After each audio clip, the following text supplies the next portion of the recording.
دنیا میں کسی آدمی کا بڑا ہونا اس کے مال کے اعتبار سے نہیں ہوتا، بلکہ آدمی کا بڑا ہونا اس اعتبار سے ہوگا کہ اللہ کے یہاں اس کا مرتبہ ہے۔ اس کا مرتبہ یہ ہے ہونا چاہیے کہ وہ خاک پر بیٹھا ہوا ہے اور اس کے چرچے عرش پر ہو رہے ہوں، یہ بڑے آدمی ہونے کا معیار ہے۔ بعض لوگ بہت بڑی غلطی کرتے ہیں اور یہ کہتے ہیں کہ اچھے مالدار کو، یعنی جس کے پاس اچھا پیسہ ہو، اسے آدمی بڑا آدمی کہتے ہیں، حالانکہ بڑا آدمی وہ نہیں، وہ تو بڑا مالدار ہے، بڑا آدمی وہ نہیں ہوتا۔ بڑے آدمی کی کیفیات اور اس کی تعریف یہ نہیں ہو سکتی۔ اللہ رب العالمین نے اسی قصے میں سے قارون کے قصے کو اللہ رب العالمین نے سورہ قصص اور آیت نمبر 75 اور 12 نمبر 20 میں فرمایا۔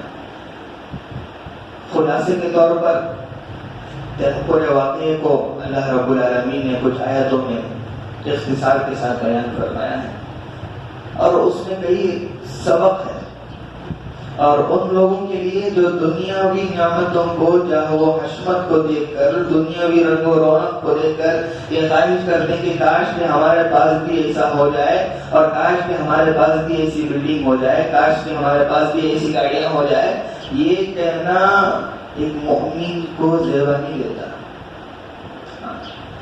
تو اللہ رب العالمین نے اسی واقعے کو بیان فرمایا کہ قارون جو تھا حضور اکرم صلی اللہ علیہ وسلم کا چچا زاد بھائی تھا۔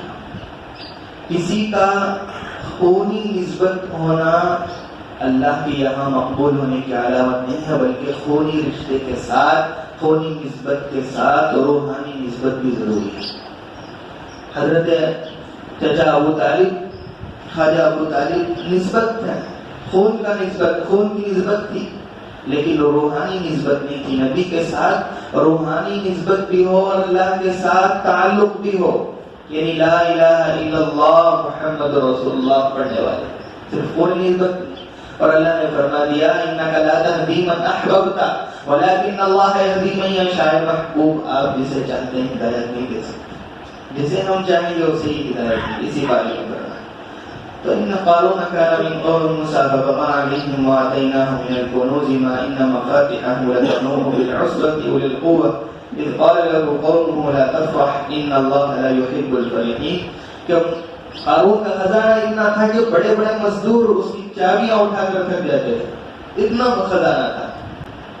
بعض لوگوں نے کہا کہ وہ فرعون کے دور میں مالیات کا منسٹری آف کیا تھا، مالیات کا وزیر تھا، اسی کی منسٹری آف انفلوئنسر، مالیات کی نگرانی کرتا تھا، اسی میں سب خوب پیسہ جمایا اور اپنی ذہانت سے کمانے کا دعویٰ کرنے لگا۔ تو جب مال بہت بڑھ جاتا ہے تو آدمی کے اندر حرص اور کنجوسی اس کے دل میں پیدا ہو جاتی ہے، اور وہ سمجھتا ہے کہ جو میں نے مال کمایا ہے وہ اپنی محنت سے کمایا ہے اور اپنی ذہانت سے کمایا ہے اور اپنا وقت دے کر کمایا ہے۔ قارون یہی کہتا تھا جسے کمانا ہے کماؤ، میں کیوں دوں؟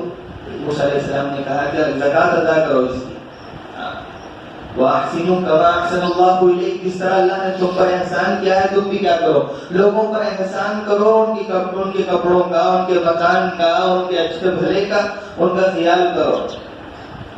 وَابْتَغِ فِيمَا آتَاكَ اللَّهُ الدَّارَ الْآخِرَةَ وَلَا تَنْسَ نَصِيبَكَ مِنَ الدُّنْيَا، تم دنیا میں کیا کرو، ان کے ساتھ بھلائی کے معاملے کو نہ بھولو۔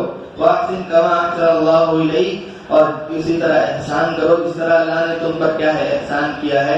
وَلَا تَبْغِ الْفَسَادَ فِي الْأَرْضِ، اور زمین پر فساد مت پھیلاؤ۔ اس نے کیا کیا، موسیٰ علیہ السلام پر تہمتیں لگانا شروع کر دی۔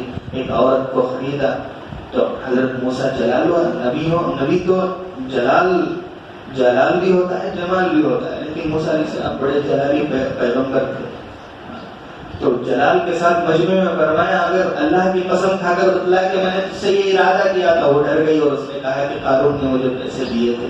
تو موسیٰ علیہ السلام نے اللہ سے دعا کی، تو وہی وَلَا تَبْغِ الْفَسَادَ فِي الْأَرْضِ إِنَّ اللَّهَ لَا يُحِبُّ الْمُفْسِدِينَ، کہ اللہ رب العالمین فساد کرنے والوں کو پسند نہیں کرتے۔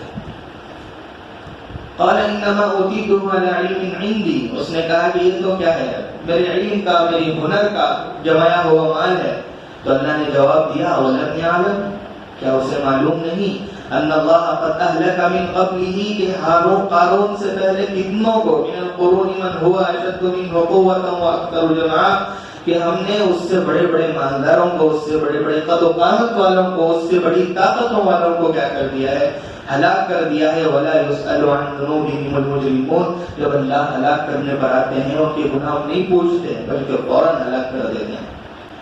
تو فخرج على قومه في زینته، اب دھسنے کا قصہ اس وقت آیا کیا ہے، اپنی قوم میں سے زیب و زینت کے ساتھ.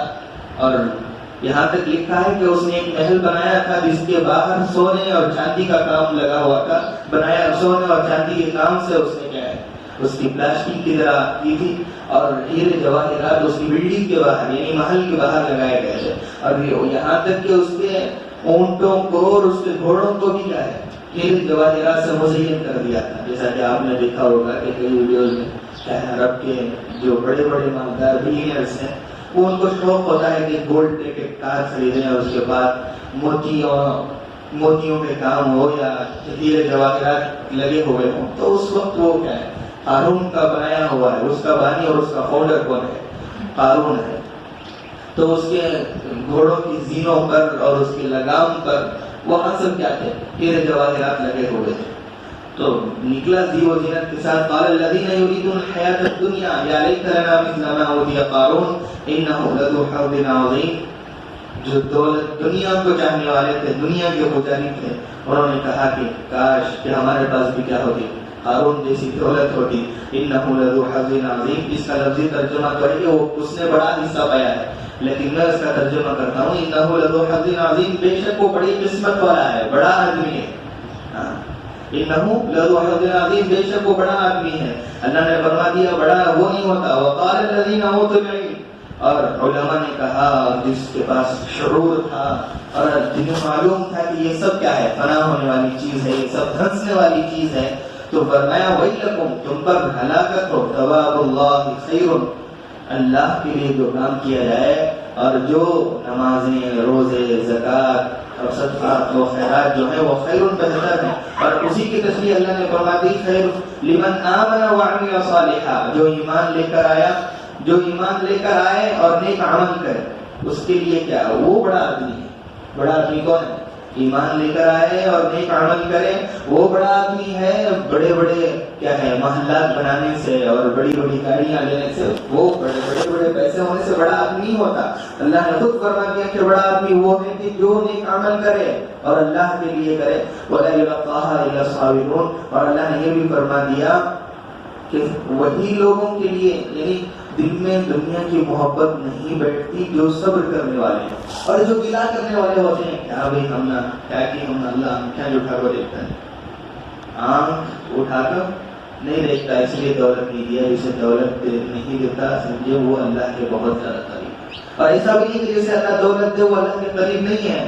بعض کیا ہے، جیسے حضرت عثمان ہیں، حضرت عبد الرحمن بن عوف ہیں، اور بڑے بڑے صحابہ، کھرب پتی صحابہ ہیں. اللہ نے کیا ان کی مثال بیان فرمائی.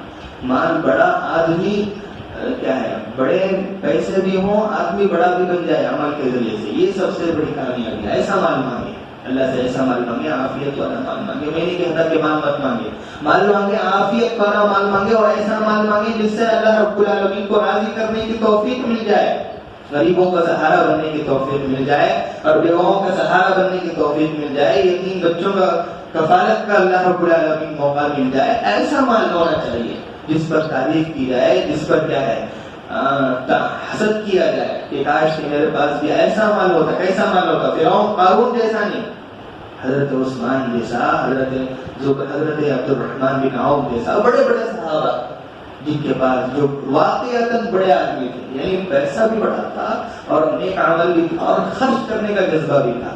رسول اللہ صلی اللہ علیہ وسلم کے ایک اشارے پر اپنی تمام دولت نچھاور کر دی. تو کیا ہے، فخسفنا، موسیٰ علیہ السلام کو جلا لایا، فخسفنا بِهِ وَبِدَارِهِ الْأَرْضِ. اب قارون کے دو چمچے تھے، انہوں نے کہا کہ موسیٰ علیہ السلام کیا کر رہے ہیں، بددعا کے ذریعے سے اللہ سے دعا کر کے ان کو زمین میں دھسانا چاہتے ہیں. اور ان کی دولت کو قبضانا چاہتے ہیں، نعوذ باللہ من ذلک. تو اللہ رب العالمین سے دعا کی تو اللہ رب العالمین نے اس تمام خزانے کو بھی زمین پہ دھسا دیا. فما كان له من فئة ينصرونه من دون الله، کہ اس کے لیے کوئی مددگار نہیں تھا اللہ کے علاوہ. اللہ چاہتے تو مدد فرماتے. وما كان من المنتصرین، اور نہ اس کے طرف سے کوئی کیا ہے مدد کرنے والا بلا سکا. اب دیکھیں جس نے مال کی تمنا کی تھی اور فرعون کی جا وہ حشمت کو دیکھ کر تعجب کیا تھا، انہوں نے کہا واصبح الذين تمنوا مكانه بالامس. یہ شام کا قصہ تھا. فجر کے بعد لوگوں نے کہا يقولون ويك أن الله يبسط الرزق لمن يشاء من عباده ويقدر لولا أمن الله علينا لخسف بنا وكأنه لا يفلح الكافرون، کہ اللہ جسے چاہتے ہیں رزق دیتے ہیں. اور فرمایا کہ اگر ہم نے جو غلطی کی تھی یعنی فرعون کے جیسے مال کی تمنا کی تھی، اگر اللہ ہم پر احسان نہیں کرتا تو ہم بھی کیا ہو جاتے، زمین میں پھنس جاتے. اور اللہ نے فرما دیا تلک الدار الآخرۃ نجعلها، ہم ان کے لیے آخرت میں گھر بنائیں گے للذین لا یریدون علوا فی الارض، جو زمین میں کیا ہیں بڑے بننا نہیں چاہتے بلکہ وہ جنت کے حقدار بننا چاہتے ہیں، بلکہ وہ اللہ کی رضا کو چاہتے ہیں، بلکہ وہ اللہ کو چاہتے ہیں. اپنے مال کے ذریعے سے ہو، اپنی جان کے ذریعے سے ہو، اپنے وقت کے ذریعے سے ہو، وہ کیا کرتے ہیں دنیا میں بڑا بننا نہیں چاہتے. ولا فساد، اور نہ فساد کرنا چاہتے ہیں. والعاقبۃ للمتقین، اور نیک انجام کس کا ہے؟ نیک انجام بھی اور قبر میں جس کی کفن تک میلا نہ ہو اور جس کی ناش اور جس کی میت بھی نہ چڑھے، وہ کس کے لیے انجام ہے. اور قبر میں جس کے لیے نور بنے، پلسرات میں جس کے لیے نور بنے، اور آخرت میں جس کے لیے حساب و کتاب آسان ہو. اور اللہ کہتے کیا ہے یا ایتھا النفس المطمئنہ ارجعی الی ربک راضیۃ مرضیہ فادخلی فی عبادی وادخلی جنتی، اے میرے بندے آرام سے جنت میں داخل ہو جا. تو کس کے لیے ہے؟ متقین کے لیے نیک انجام ہے، قارون کے جیسا انجام نہیں ہے. تو اللہ رب العالمین عافیت والا مال عطا فرمائے، ایسا مال عطا فرمائے جو اللہ کی رضامندی کا سبب ہو. ایسا مال نہ دعا کریں کہ ایسا مال نہ ملے کہ جس سے کیا ہے اللہ کا غضب اور اللہ کا غیظ نازل ہو. اللہ رب العالمین سے عبادت فرمائے.